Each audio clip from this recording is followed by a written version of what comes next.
I am so excited to be here today with one of my recent new friends who I met last year Yep. at our hackathon in DC during Second Chance Month.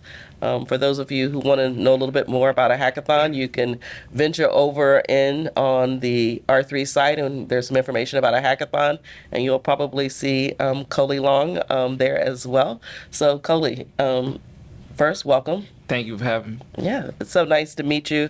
Um, Tell me, just introduce yourself a little bit to those who are watching. I know you live here in DC, but tell me a little bit more. Yes, my name is Colie Long. I'm a native Washingtonian. I grew up in D.C. when D.C. was, in the turbulence of being the murder capital. Fortunately, I made a lot of bad decisions, growing up being adapted product of my environment.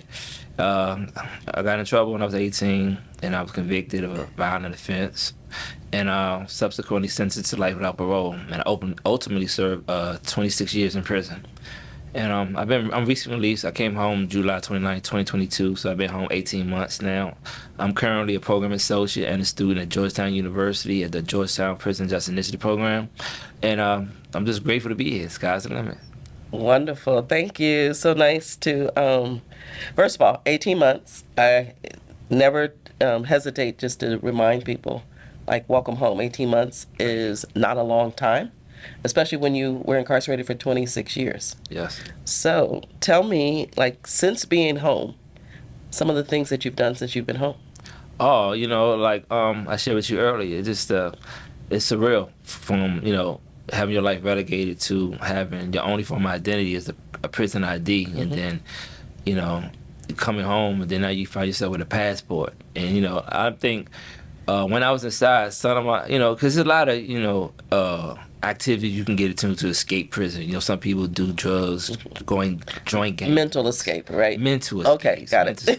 escape. If you got physical escape, then that's Yeah, I was gonna say, I just want to make sure we're just talking like a mental yeah, escapism right here. yeah, That's mental it. escape thing. Uh-huh. People use drugs, get into all type of various activities, right? But for me personally, I always used to watch the travel DVDs, go to the law library. People just go to work. I work out, play sports, and then rec time I go to the law library and go to the leisure library. And I used to watch countless DVDs. So when I come home, that was my main goal. I'm gonna give me a passport, and then, so prior to me getting the passport, I was, fortunate enough to go to Puerto Rico first. Then, and just to see that, and it was funny because being in Puerto Rico, we got caught in the hurricane, and we had an Airbnb, and we were in the hood, and we was amongst the locals and the peoples, and there was no power, and we had to collect rainwater just to use the bathroom and wash up in and things of that nature. And other people, the other tourists, they looked like me as crazy, but I was like so happy, I could do those things because that's an experience that you read about, and just going to Italy. And, I walked in the New York Fashion Week like the first month that I was home, to my friend Harleen Flowers, who's an artist, and he got his own clothing line. So I've been privy to do so much wonderful things in a short amount of time, and it's just like, sky's the limit. So That's awesome. So what you're saying is, while you were in prison, one of the ways that you did your time yeah, was, in addition to working out and everything else, was just kind of dreaming about traveling. yeah, because I felt like, you know, I assumed that I'd already been an inmate. At first I did it wrong because when I first came in, like some of my original mentors, and they had the best intent, but they were hardened convicts. So to have a form of empowering identity, I'm like, no, I'm not an inmate, I'm a convict. So I did what convicts do. I made knives, got in gang fights, then especially when Lawton closed, because that's DC, that was our central prison. They shipped us to the feds. So you got to establish your sense of identity. Like, I'm from DC, I ain't going for nothing, and all this other stuff. But I still felt a disharmony because I was still embracing this prison culture. So when I experienced an event when I was in solitary confinement, and I seen someone else lose their mind in prison, I started to hate everything about prison. So it only stood the reason. If I hate prison, then I'm gonna kill the mentality that caused me in the prison in the first place. So I started thinking like a citizen. I started thinking like I'm not just a good man. I'm a good son.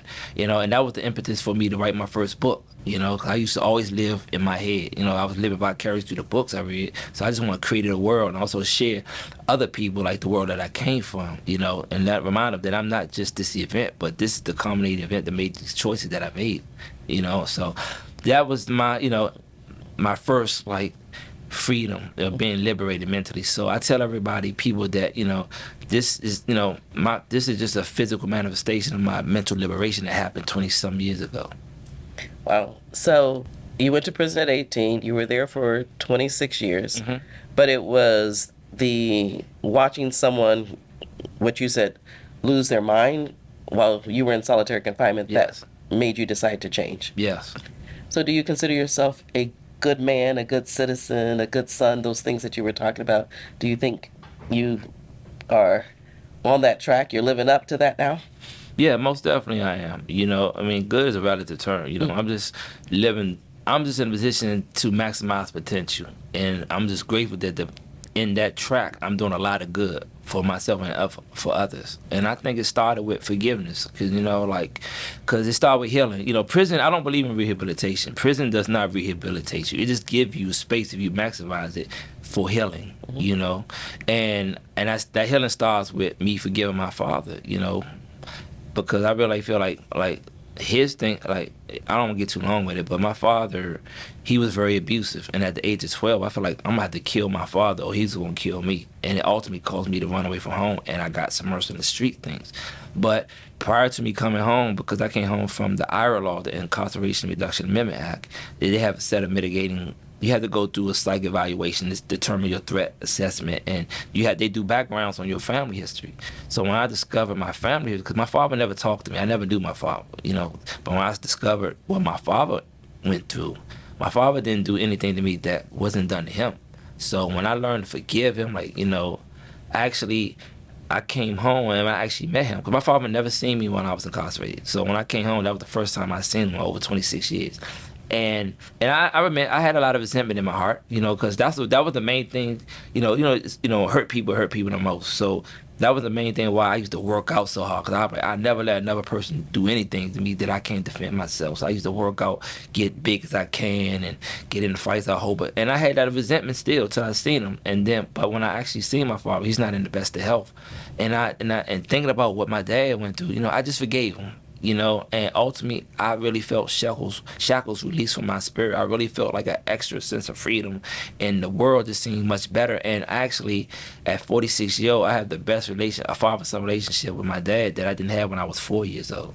And I'm grateful for that, you know, because a lot of my friends, their parents died while they were in prison. Yeah. So I'm really grateful to, you know, it's never too late, you know, to have an experience with my moms and my dad and things. And I'm grateful for that type of thing. Wonderful. No, that's good. I know when I was in prison, one of the things, I have a different family experience, Hmm. but for me, it was wanting to get home to my mom and to make sure that I had enough years with her on that side, you know. And so grateful that it's been 13 years and she and I have been able to continue our relationship. Blessings. And I'm also grateful for you that you were able to forgive your father so that you can move on Right. as well. Talk to me about the book you wrote. The book Drama City. I don't really like that book because You wrote it while you were in prison. I wrote exactly. I wrote it while I was in solitary confinement. So it was like I wrote about them to use it as a buffer from the madness that I was going on around me, but also So it was therapeutic at the time. it was kind of cathartic. You know, it was like purging. You know, but if a person don't really know me on my journey, it can seem like I'm glorifying things, because there's a lot of murders going on in that book. You know, it's a lot of misogynistic things going on in that book. But that was a product. That was a part of my upbringing. So if you know. had to write a book today, what would be the book you would write today? Well, actually, I wrote a screenplay that kind of and it talks about. It's called Picture of a Dream, and it basically the whole thing is, as long as you got breath, you got always have the power to change the narrative. You know, and that's what the main thing.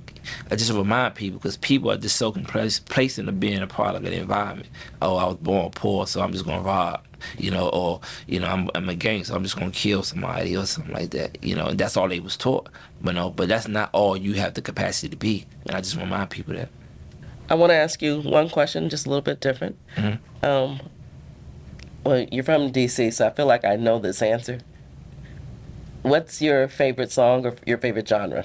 Go go. I was gonna say you're from DC, so like, go-go is kind of indicative of DC area. What is Right. go-go? Go-go is like it's a Afro Caribbean beat with congos, the drums, live music, the call and response thing. The funny thing about it, like I only been to one go-go since I've been home because I'm not trying to submerge myself When you with say one go-go, is that like a club or kind of party or? the music. Like Okay. go-go's are held at different little clubs, Uh-huh. you know, and a lot of establishments don't want to hire go-go because they have potentially have violence Okay. associated to it. But when I went to this one go-go, it was funny because I've been locked up 26 years. So when I come home, I see some of the I see some of the same women that was at the go-go prior to me come home, and now they grandmothers, and you know, it's funny, you know, like some women don't want to let it go, you know, they trying to twerk and dance and keep up with the young girls. I'm like, you're a grandma now, you know, but you know, it was just funny, you know, but I love the energy, the atmosphere behind it, you know. Well, go-go does that too. I have to be honest. I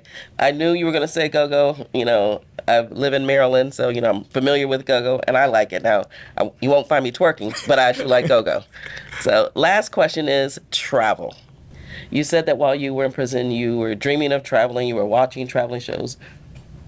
Tell me one place that you went that you read about and you went since you've been home. One place that I used to watch a lot of DVDs was Italy. You know, seeing the Roman Colosseums and the St. Peter's Basilica, I think. And I was fortunate enough to go to Rome. I spent 3 weeks in Italy. You know, so. But when I went to Rome, you know, you gotta realize like my experience is post COVID, so I don't have anything. You know, like I don't know how Italy was traveling was before COVID. So a lot of people's complaining. But I know when I went, it was so damn crowded, you know, and it was so hot. So I didn't really like Rome, you know, but I love Venice, and I love Naples, you know, went to Florence, you know. I don't like, in Venice, I don't like the smell of the water. That water stink, but, you know, with the canal, but, you know, but just being there. But what about the food? Oh, man, I gained like 30 pounds there For 3 weeks? for 3 weeks, 10 pounds a week, you know, eating the lamb, the rostaccini, the pizza. Like when you think pizza, you always think about Domino's. You know, they will kill you. You talk about Domino's pizza, how they make it. I don't think about Domino's, but okay, I get your Yeah. point. Food Yeah. delicious. So that's something we have in common. I went to Italy to Right. the best coffee, Oh, those little espresso. the best croissant. Yes. You know, yeah, all of that stuff. I still think And about the that. gelatos. Yeah, Okay. and I enjoyed having champagne in the middle of the day. Hello. So, well, from a prison ID to a passport in less than 18 months, that's really exciting. Good, thank you. Yeah. So, one last thing, just 30 seconds. Just encourage somebody who has in prison, maybe has a life sentence, they're fighting it, or a long sentence.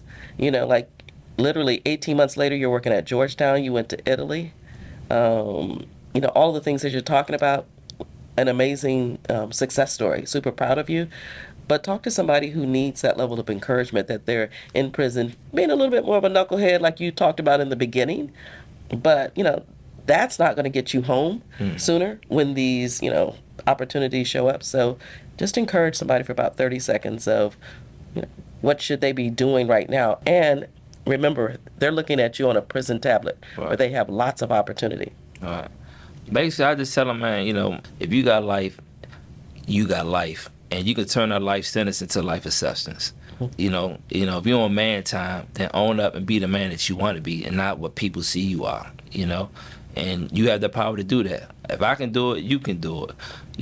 And I just remember you're a reflection of other people. Like the work that I do out here, just like I'm home, but I'm not free because like for 26 years, I have over 700 comrades, men and women are still behind. So whatever success that I do is champion the cause that they deserve a chance to do that too. So just think about that, man. You always turn that life sentence into a life of substance. Educate yourself, be the best version of yourself, and you can do it. Colie Long, thank you so much. You are truly a reentry success story. Thank you. Thank you for having me.